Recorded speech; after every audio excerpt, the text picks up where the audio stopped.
y'all. Welcome back to Trenette Talks. It's your girl, Michelle. So just grab your coffee, get comfortable, because I have another bonus episode for you guys. So the way the bonus episodes are kind of set up, it's things that are happening now.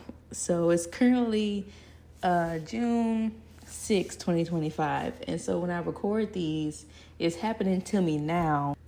I think on the last bonus episode, I left off with you guys saying that the cops were trying to put out a warrant for his arrest. So here's where I messed up. So since he got me to drop the protective order, I was under the impression that the temporary order was still in place. Like, because whenever you file for a protective order, you get a temporary protective order until your court date. And since I dropped the protective order and didn't go to court, they were saying they wasn't sure if the temporary would still be active or not. But I was under the impression that 9 times out of 10 is still active. So when the police sent the warrant up and they say the protective orders, like all the paperwork and stuff, is in New Orleans. So when they sent the warrant up, it got denied because the protective order was dropped, which means the temporary protective order was also invalid. And I was like, oh my gosh, like, I messed up, because it's not like I want him to go to jail as like a retaliatory type of thing, but I am the third person he's done this to. And from what I've been told, I've got it the worst, okay? I've got it the worst. Like, you're stalking me, you're calling me excessively, you emotionally abuse me to the point where I start to have a reaction to the abuse, and whenever I start going crazy, you try to paint me as the original aggressor. No, that's not how that works. So the warrant didn't get approved, so I just kind of felt like I was back at square one. So whenever I found that out, I got an officer to come to the house and explain to me what I just explained to y'all on why it didn't get approved.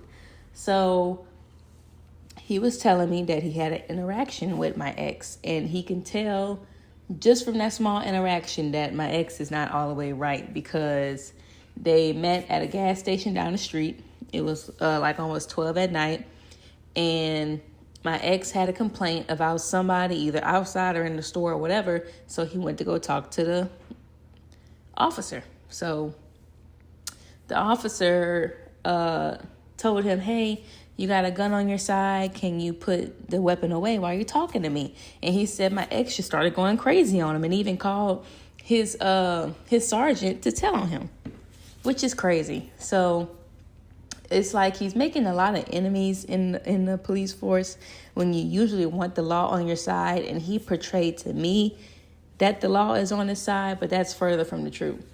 So while I was talking to the cop, he was telling me basically what I need to do, because my ex claims that he has two videos of me coming after him with a knife and a gun. And I remember that whole day, that whole scenario, and I never ran after him with the knife and a gun. So what happened was he was punching me in my legs. This is for the knife incident. He was punching me in my legs, and I kept telling him, stop, it hurts. And like, he would not stop, because he always wanted to, like, quote unquote, play fight. But I always told him, I do not play fight with a man, because when it turns serious, you can lie and say we were playing. So I don't play that. So he wouldn't stop punching me in my legs. So they had a green knife. I'm telling y'all, I remember. There was a green knife on the dining room table. I picked it up and I looked at him, and then I put it back down. I never pointed the knife at him. I never told him I was going to stab him. I never ran after him with the knife. So I feel like that wouldn't be valid. And even if he could get me in trouble for that, that would have been self-defense, because you're literally punching me. I'm telling you to stop, and you did not stop. So I believe for the gun incident, the same thing happened. Like, almost the exact same thing. He kept hitting me, because whenever he hit me, he would, like, lie and say he's playing, but he be wanting a reason to put his hands on me, basically. So he'll be punching me in my arms or punching me in my legs. And I would tell him, stop, you hurting me. Because if I put my hands on you, you go sneak and get this living room camera footage and save it for a rainy day and say I was abusing you. Like, stop putting your hands on me. Or if you do put your hands on me, do it in front of that camera. So whenever I do whoop you, it's self-defense. So he would not stop again. So the gun was on the dining room table, like the same scenario. And I picked it up and he was like, whoa. And then he stopped and I put it down. Nobody ran after you with no gun. So every time he gets mad at me, he threatens me and says he's going to use the video footage against me. But the funny thing is, when I talked to the cops, they said he told him the same exact thing. You know, he got video footage of me being abusive towards him. I ran after him with a gun and a knife, whatever. So the cops was like, let us see. And then he was like, oh, I don't have it no more. I can't get to it. Whoop, whoop, whoop. So that's how I know his threats are just simply threats. And actually, I'm going to read you the most recent message that he sent me about the knife and the gun. Okay, this was yesterday. So today is June 6th. This was June 5th at 9:29 a.m. So before this, he was blowing up my phone, claiming that he got some money for me, for the baby and stuff like that. But my problem with him is he only tries to help with my child or our child whenever he sees that I'm pulling away from him. Like I'm becoming more independent. I don't really need him. So when he sees that, he tries to be like, oh, let me reel her back in with some money because, that'll get her back, whatever. Let me act like I care about my child because that will win her over. That's all she ever wanted. But no, like at this point, I'm caught on to your games. I know what you're doing. So I'm not with that. So I've been ignoring him. And he said, cool.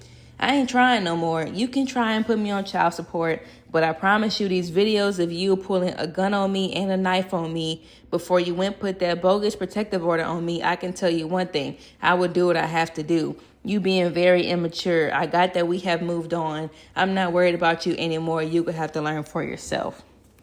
And I ignored him. I pretty much blocked him after that, but a message came to my iPad where he texted me and he was like, tell Ty Smith I said what's up. And then he took that off. He edited it and put like praise hands instead of that message he sent. So I'm trying to think. I'm like, who is Ty Smith? Because I know he had access to my call logs and I'm trying to figure out who I talked to that could possibly turn up under the name as Ty Smith, but I don't know anybody.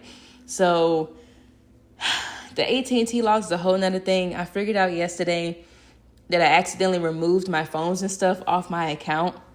So I had to make a whole new AT&T user ID and all that to put my devices under. So they're saying I should be good with him hacking my account and stuff like that since it's under a new email and all that. So I should be fine. But anyway, yeah. So he told me that. And I just went ahead and blocked him because now at this point, I'm not scared of you anymore. And he doesn't know that I went and got another protective order. So that's what I was leading up to. I got another protective order on him 2 days ago. 2 days ago. Because when I was talking to the officer, he was telling me what I needed to do.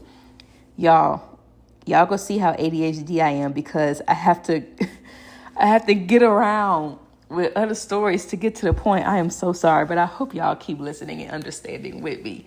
But yeah, so back to the cop I was talking to. That's what he told me to do. He told me to get another protective order and start keeping a paper trail.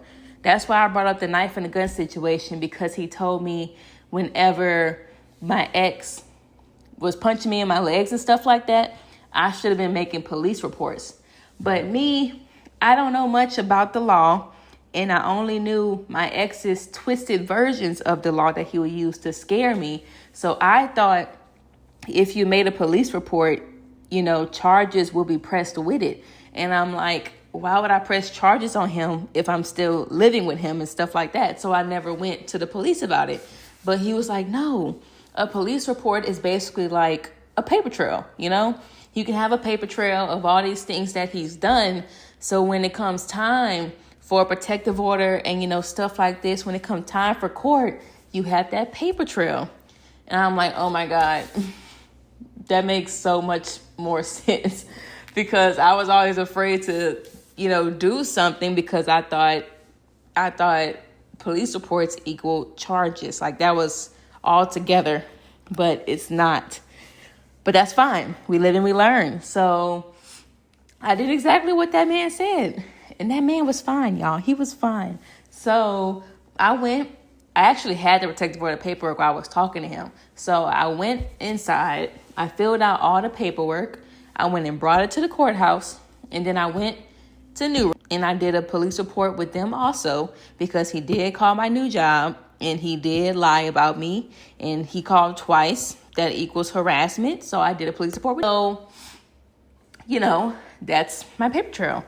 So whenever that report's ready, I'm going to go pick that up. And when it comes time for court, I can have everything lined up, because I'm not playing with him this time. He got me last time with the protective order. I literally dropped it because he was telling me that, if we went to court for this, I was going to go to jail, because he lied and told the clerk of court office or whoever, the judge, whoever, he lied and told them that he had protective order paperwork to do on me, but I went to the house and I threw it away. So he was trying to tell me that since I threw away his protective order paperwork, that was going to be an obstruction of justice charge or something like that. Like, basically tampering with legal paperwork, and I was going to get a charge for that. So he was like, you're going to get charged for that. You're going to get charged for pulling out this knife and a gun on me. Like, all that's going to be exposed whenever we go to court, and you're going to go to jail. And he was like, plus, you forgot the judge said if we come back to her courtroom, we both getting 6 months. So either way, you're getting locked up. And I'm like, well, because I remember the judge did tell us that if we both come back, we get 6 months. So why are you making it seem like it's just me getting locked up and not you? That's the part that wasn't making sense to me. So with a narcissist and a crazy person like him, you just have to learn that all the threats he makes are simply threats. But sometimes they try to go through with these threats. That's like he was threatening me, saying that he was going to put me in jail for giving his chickens away. Y'all, I'm like, you cannot do that. But he was saying the sheriff's office got a picture at the house of his chickens there, and he made a report with them, whatever. And since the chickens are gone, I can get arrested for that because that was his property. But I'm like, didn't whenever you sold my Jordans and I had a whole bunch of clothes at our house and stuff like that, whenever we broke up last year, didn't you tell me that was community property and it was just a loss to let it go? Didn't you tell me that? Like, whenever you gave all my stuff to your mom and you sold my Jordans at a fair because you were so broke you needed money, didn't you tell me that was community property? So meaning it was not my property? Make it make sense. But now all of a sudden your ducks are your property and I can go to jail whenever the protective order stated you were not allowed at that house anymore. And if you wanted to get your things, you have to call the sheriff department and get them to escort you to the house to get it. But you never did. And he gonna try to tell me he tried to ask them one time, but they said they couldn't do it. I have never heard of the police department telling somebody they cannot escort them to their house to get their belongings, because the 3 times I had to do it for our old place, they came every single time. So he just lies so much, y'all. He lies so much. And that's one of the hardest things about leaving someone like him alone. Like, I only went back to him every time out of fear, because it's like he'll be okay when I'm with him. He'll be emotionally abusive, mentally, all that. But whenever I leave, he will keep doing things to get me in trouble. And I'll be sick of it. So I'll be like, you know what? Maybe I should just get back with him to keep things calm and cool. And then I'll get back with him, and then he will get worse. Every time he will get worse. So if you plan on leaving your narcissist, You plan on leaving somebody who is abusive towards you. When you leave, stay gone. Because it's like when you come back, you're telling them in their mind, oh, what I did her was not that bad because she came back. So I can do more and she's still going to stay. He even told me when he was trying to, quote unquote, get his family back, he told me that he knew how he was treating me. But I never left him. So he didn't bother to change. But now that I'm gone, he been hearing from God. God humbled him. God sat him down. He wants to be a better man for me and my child. All that is all lies. All they do is lie because they need somebody to mooch off of, basically. They need somebody to make them look good. I was somebody that saw the good, the bad, and ugly with him. And I still loved him. And he knows that nobody else is going to put up with what I put up with. So he's trying to get me back so I can look stupid, for one, to everybody in his family. Because that's the main thing he always say. I want to prove to my family that, I'm the man that you need me to be. And I'm a good man. I want to prove to your family that I'm not. No. Because it's crazy how men tell on themselves. Because with a narcissist, their image is the most important thing to them. Their image. They don't care how bad they're treating you behind closed doors. But if to the public, they are a good person, that's all that matters to them. Because there will be times where he'll be treating me so bad behind closed doors, like cursing me out, doing this, doing that. And he had one of his friends staying with us. And it got to a point where his friend, because he'll be cursing me out on Saturday, and then going to church, singing and praising the Lord and worshiping like he just so holy on Sunday. So once his friend moved in with us, he was like, Michelle, I just stopped going to church with y'all because it's hard to watch him treat you this way and live this lifestyle Monday through Saturday. But then on Sunday, he's acting like he's so holy. He was like, it's messing with my mind. I just can't be around him at church no more. He said, I praise God on my own in my room. And I said, that's really sad, but that shows that you never know what somebody it truly is like until you're with them, you're living with them, stuff like that. Because there are people out there that swear he's a good man. He is a great man. He would never do these things that I'm saying he did to me and this and this and that. They'll always be on his side because they don't know him. But that's what they want. That's exactly what they want. So, like I said, if you resonate with this and you're in the same situation, when you leave, stay gone. They're going to do everything in their power to try to make you regret leaving and make you feel like being with them is the best choice. They're going to tell you you're never going to find anybody else. Nobody's going to want you with kids. You're ugly. You got baby weight on you, all this and all that. But just stay gone. There is somebody else out there that is going to treat you like the queen you deserve to be treated, or the king, whatever, if you're a guy. So just stay gone. It gets worse before it gets better, and I am a living testimony. It's not even all the way better for me yet, but I got a new job. I got a protective order. Me and my baby are safe in a home. I have a vehicle I can drive until I get my own vehicle. I'm grateful. Because if it wasn't for all this, if I didn't leave, none of this would be happening. My life will not be getting better. So if you're in this situation, just leave, guys. I promise it'll get better, okay? Just leave. But my court date is this month on the 24th. So in this prep time, I'm going to be getting all the text messages ready, the screenshots. I got the phone call of him being crazy, the stuff he was texting my mom and harassing her, his suicide attempt where he was acting like he was going to kill himself on the levee, him posting on social media about me basically lying, saying I destroyed all his clothes and took everything and he don't have no money. So I got all that. And it will be used. It will be put in my little binder all nice and neat. And I will be ready for court date. Don't even need a lawyer. I'm not worried about one. So I will keep you guys up to date with these type of things. But if you like what you're hearing and you relate, you resonate, you feel it, just leave a comment and let me know what you think, and just follow, guys.